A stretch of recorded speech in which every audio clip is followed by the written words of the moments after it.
Are the ducks okay? I think we could go and plant their garden in the meantime. All right, well, welcome to our charming rustic duck coop. So we got this not too long ago, I mean, probably just a few weeks ago. And we needed a place for the ducks to be because they were getting a little frisky with the chickens. So we thought it best to actually separate them, especially during mating season. So we got this beautiful Amish-made duck coop. We wanted something that was custom, but for what it's worth, this out of the box is actually great. And we'll have to do a little tour and some of the amendments that we did to make this more predator-proof and homey for the ducks. But in the meantime, I thought we would actually settle this into the landscape a bit more by planting a garden. And I thought what better to use but the old ducky bath. So this is what we were using outside the chicken coop. It's a beautiful vintage galvanized metal tub. The only thing, I just don't know whether this is gonna work out or not, is that it may just end up being a bog garden at the end of the day. And the reason for that is because I don't want to destroy this by poking holes in it for drainage. So if we get a really big rain, then this will probably be a tub of water. But in the meantime, what I'd like to do is actually plant some perennials, some annuals, and veg in with all the flowers. I think that'll look really beautiful. So I pulled up some plants from my garden, which I'll show you shortly, and some annuals I picked up from my local garden center, and also rare roots. I brought some plants in, so I'll show you which ones I'm going to go with. But while I was hunting in Bostwick's, which is a vintage shop around the area, I found this lovely tin. And these are sap buckets. These are old maple sap buckets. And I figured, gosh, it will look really pretty if I could get one of these big annual petunias and just maybe plop that in, remove the metal. They start just creating really pretty gardens around here. This is quite dry because this cement pad had been put in, I don't know, prior to when we got here. And I noticed that there's a lot of gravel and sand. So what I may eventually do is remove this area and plant a nice succulent garden in the front. I don't want to be too precious with this area, however, because we are going to be reconfiguring the road here. I have some Espoma organic potting mix, which has a fair amount of perlite in it already. But as you can see here, I have a lot more perlite. And you know, you'd say, well, this is for drainage, but there's no drainage in this pot. So we're gonna experiment with this. There's no false drainage or anything. I'm just giving it quite a bit of perlite in here to make it a bit more airy so that the roots could breathe. And we'll see how long it lasts. We're kind of moving out of the spring season and into summer. We have some rain in the forecast, and we had quite a bit of rain yesterday, I would say. But I'm just gonna basically mix this together and start setting some of these plants in, and I'll tell you a little bit about each of the plants that I chose. So I have these lantanas, and I was hoping the store had some of the yellows and the whites because I wanted some of that warm color. There's quite a lot of goldenrod that moves in later in the year. The barn actually has some yellow color, so I figure that will look really nice. Then I have brown-eyed Susans, or black-eyed Susans as they call it. I have two different kinds. They're right around the same height. This is called a Gold Rush. It's a really nice spreader. I don't have a variety on here, but you can see that this one has a bit of a hardier leaf. I think I'm gonna go more towards this one because I like how robust the leaves are, and that might be one of the central ones. Now I do have a vining plant as well. This one doesn't really stick to the side, but I got one of our, well, this is a nativar. I wouldn't say it's a native honeysuckle. This is called Dropmore Scarlet, and I believe it's a hybrid between Hirsuta and Sempervirens. And it gets a beautiful red tubular flower with some yellow. It's like a hummingbird magnet. This variety tends to be a lot juicier than our strict native species, so it has a deeper flower color. So this one is called Grape Expectations. It's got that really beautiful purple color. So I might hang this over on the side. And then I saw this coleus, and I'm not one for planting a lot of coleus in my garden, but that has a gorgeous blood red purplish color. And I thought that could accent the heuchera quite nicely. The other thing I got is these three, and I liked how all three of these had very grass-like foliage. Now I don't know if I'm going to be planting all of them, but this is an allium. This is Siberian iris, which is called, I think, butter and sugar, which gets a really beautiful yellowish white flower. And this is a nymphophia. And this type of nymphophia gets some tubular inflorescence, like a full inflorescence with lots of tubular flowers on. And this one happens to be white with a greenish yellow tinge. So again, I'm going with some of those warm colors. Now, speaking of the ones that are edible, I really, really loved how red cabbage looked in my flower garden last year and in the community garden because I planted it there. The ducks loved eating it too, so that was a plus. And you could see I have that really pretty kind of bloom on the, like almost like the bloom of an egg. So I'm going to plant that in there, and eventually it'll get so big and get you a big cabbage head. And you know, if it lasts that long, then I'll probably end up having to pull it out. And I'm sure you've seen this. I see this everywhere in the city. I don't see many people planting it in the country, but this is ornamental kale. It's great. It gets like a little bit of a circular top to it, which I think is quite nice as well. So let's see what we could do here. I like some of this grassy leaf stuff, so maybe the iris right there, it is kind of iris season, and the nymphophia is going to get really tall. This could get 3 to almost 40 inches, 3 feet to about 40 inches tall. The allium would be lovely. Oh, and then let's talk about some of the things. So this is our native physalis. It's looking pretty sad because I had just pulled it out of the garden. You could see the cute little flower that it has there. Now, normally when people plant physalis, it's not the native one. This is Physalis virginiana. Basically, it's husk cherry. Because I had so many in my garden, I just pulled one out and I thought, hey, this would be a nice little ornamental. So it gets to be quite robust. It has a fuzzy little leaf. It gets these cute little dainty butter yellow flowers with the red centers.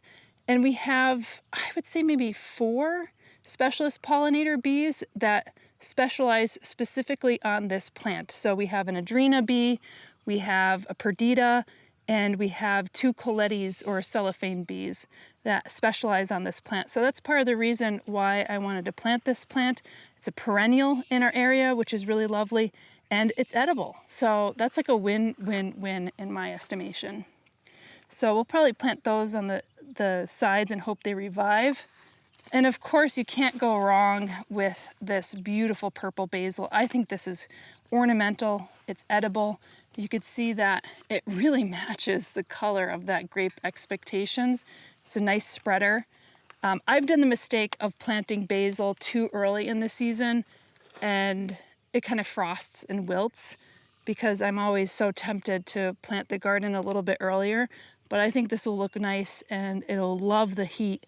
And the western sun is just about setting behind that quaking aspen, but we do get quite a bit of sun here, especially because this is south facing.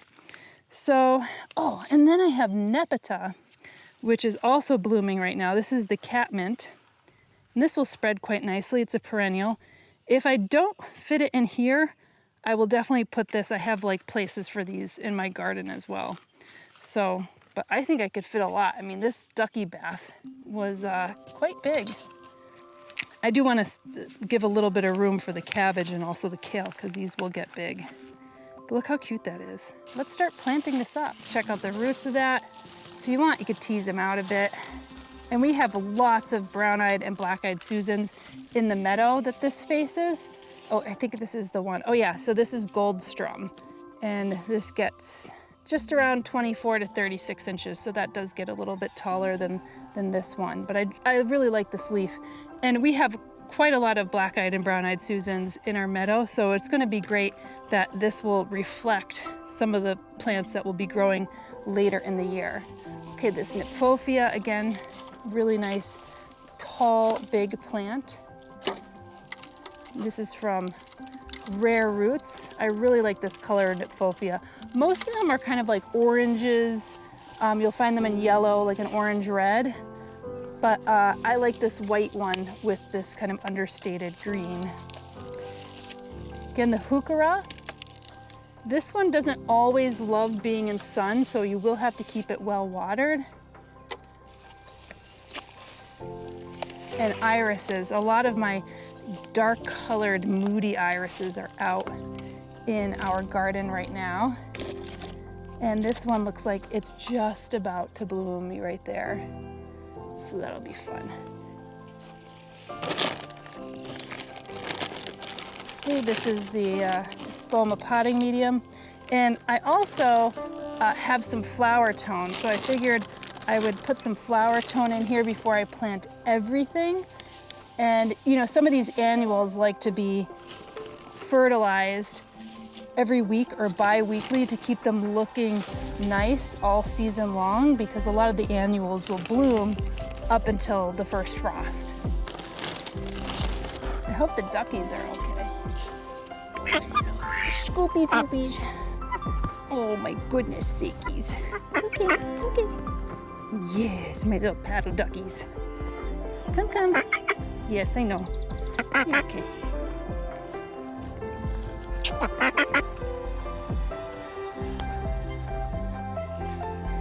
Oh, yes. All right.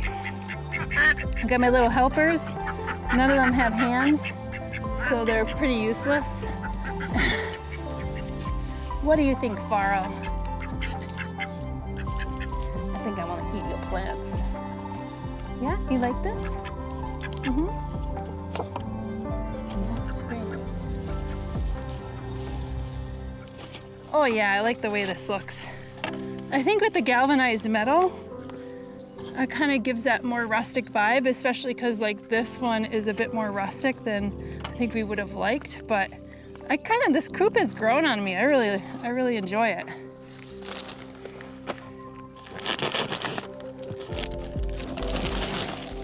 think I'll probably build up the soil a little bit here to kind of prop it up. There we go. This would be nice as a bog garden, to be honest with you. But, you know, I went with the plants that I had that were accessible to me. And I think these will work out quite nicely. I think I would like to plant one of these cabbages, and only one, because even though it doesn't look like much right now, this is gonna get large. Tuck that in there. And this is the ornamental kale, and I might use all of these. These are really hardy. I mean, I see these oftentimes planted by the roadside in containers in the city. Hi, did you come back? Are you bored? Let's do a purple and a white and green one together and space them out a little bit more. Now, I'm gonna add some flower tone right now. Just giving it a good start. And this is an organic fertilizer. It's fairly high, not high for an organic fertilizer, in phosphorus and potassium, so that's really good for flower and root growth. And again, a lot of these annual plants, because they really put on a show for the vast majority of the year, you want to fertilize them regularly. I think I still have room for this allium. Lavender bubbles, this is called allium lavender bubbles. Ooh, that looks nice. Okay, I'm going in with the physalis right here. And hopefully these will take. Again, I just pulled these out of the garden so you could see that their roots were just developing. So hopefully they'll take up residence. And I'll be kind of gentle with the roots. That's a resident kestrel, and Sandra took a really good photo of the babies. They have 5 babies, right? They all have such an interesting facial expression. Like one is like, "Wah!" The other one is like super mellow in the corner. Yeah, they look like they're wearing fur coats. I thought it was funny. Oh, and peas. So these are climbing peas. And I figured, why not plant one in the back? I'm planting you a garden, Faro. What do you think of that? What do you think about that, Flax? Come on. I don't think there's any good way to grab a duck with one hand. There you go, sweeties. There you go. There you go.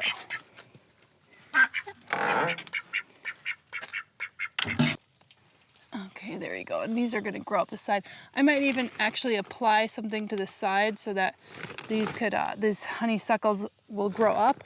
Although, because they don't really have anything that grips, which is good because I don't want anything that's gripping on the side of this. I could probably put a vine on where we have the hardware cloth. That'll be something to consider in the near future. But I also like when this honeysuckle just kind of twines and vines all over the place. So it could be a good scrambler as well.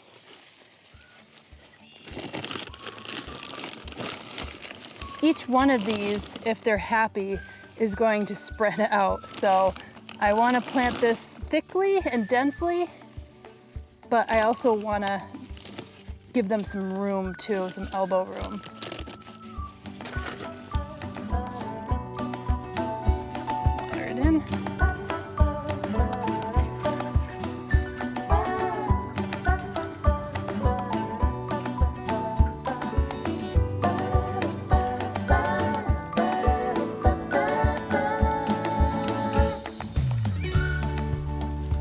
Ooh, that's cute. What do you think, guys? This will give them some privacy and some shade as well because they have a duck coop that allows them to walk down underneath the roost. So they can look out at their garden, which will be a nice little feature. And I'll show you what I want to do with these. It's quite simple, really.